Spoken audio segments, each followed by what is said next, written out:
ಕಾವೂರು ಗ್ರಾಮ ಸಹಾಯಕರ ಕಚೇರಿ ದುರಸ್ತಿಯಲ್ಲಿದ್ದು ಬೀಳುವ ಸ್ಥಿತಿಯಲ್ಲಿದೆ. 40 ವರ್ಷ ಹಳೆಯದಾದ ಹಂಚಿನ ಮಾಡಿನ ಕಟ್ಟಡವಾಗಿದ್ದು ಮರದ ಪಕ್ಕಾಸು ರೀಪು ಗೆದ್ದಲು ತಿಂದು ಹಂಚು ನೇತಾಡುತ್ತಿದೆ. ಕಿಟಕಿಯ ಗಾಜು ಒಡೆದು ಹೋಗಿ ಮಳೆ ನೀರು ಒಳಗೆ ಸೋರುತ್ತಿದೆ.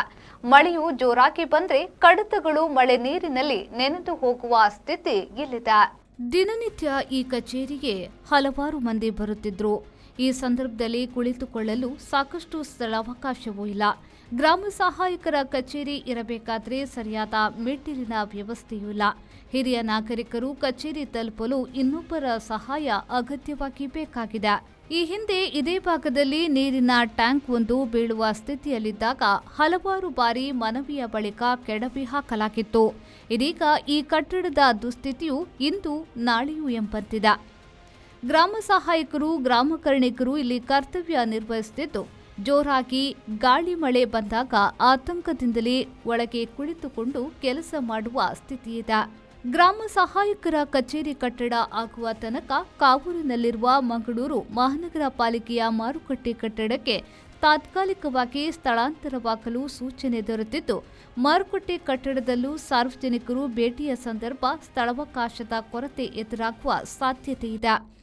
ದಕ್ಷಿಣ ಕನ್ನಡ ಜಿಲ್ಲಾಡಳಿತ ಕಾವೂರು ಜಂಕ್ಷನ್ನಲ್ಲಿರುವ ಗ್ರಾಮ ಸಹಾಯಕರ ಕಚೇರಿಯನ್ನ ಹೊಸದಾಗಿ ನಿರ್ಮಿಸಿಕೊಡಬೇಕು. ಸಾರ್ವಜನಿಕರಿಗೆ ಕುಳಿತುಕೊಳ್ಳಲು ವ್ಯವಸ್ಥೆ ಕಲ್ಪಿಸಬೇಕು. ಕಚೇರಿ ತಲುಪುವ ಮೆಟ್ಟಿಲುಗಳನ್ನು ಸಮರ್ಪಕವಾಗಿ ನಿರ್ಮಿಸಬೇಕಾಗಿದೆ. ಗ್ರಾಮ ಸಹಾಯಕರ ನೂತನ ಕಟ್ಟಡ ಆಗುವವರೆಗೆ ಸದ್ಯ ಕಟ್ಟಡಕ್ಕೆ ದುರಸ್ತಿ ವ್ಯವಸ್ಥೆ ಮಾಡಬೇಕು ಎಂದು ಸ್ಥಳೀಯ ಸಾಮಾಜಿಕ ಕಾರ್ಯಕರ್ತೆ ಫೆಲ್ಸಿ ರೇಖು ಅವರು ಜಿಲ್ಲಾಧಿಕಾರಿಯವರನ್ನ ಒತ್ತಾಯಿಸಿದ್ದಾರೆ. ಈ ಹಿಂದೆ ಗ್ರಾಮ ಸಹಾಯಕರ ಕಚೇರಿ ಕಟ್ಟಡ ನಿರ್ಮಾಣಕ್ಕೆ ಪ್ರಯತ್ನ ನಡೆದಿದ್ದಾದರೂ ಹಣಕಾಸಿನ ಅಡಚಣೆಯಿಂದ ಆಗಿಲ್ಲ. ಏನಾದರೂ ಇಲ್ಲಿನ ಗ್ರಾಮ ಸಹಾಯಕರ ಕಚೇರಿಗೆ ಹೊಸ ಕಟ್ಟಡ ಭಾಗ್ಯ ಸಿಗುವುದೇ ಎಂಬುದನ್ನು ಕಾದು ನೋಡಬೇಕಾಗಿದೆ.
Nagesh Kavoor, V4 news, Mangaluru.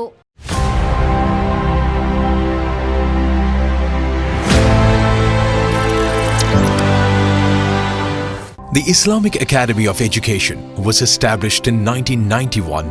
The academy established Yenapoya Dental College in 1992 and set up medical, nursing and physiotherapy colleges subsequently. Yenapoya University thus became the first unaided deemed university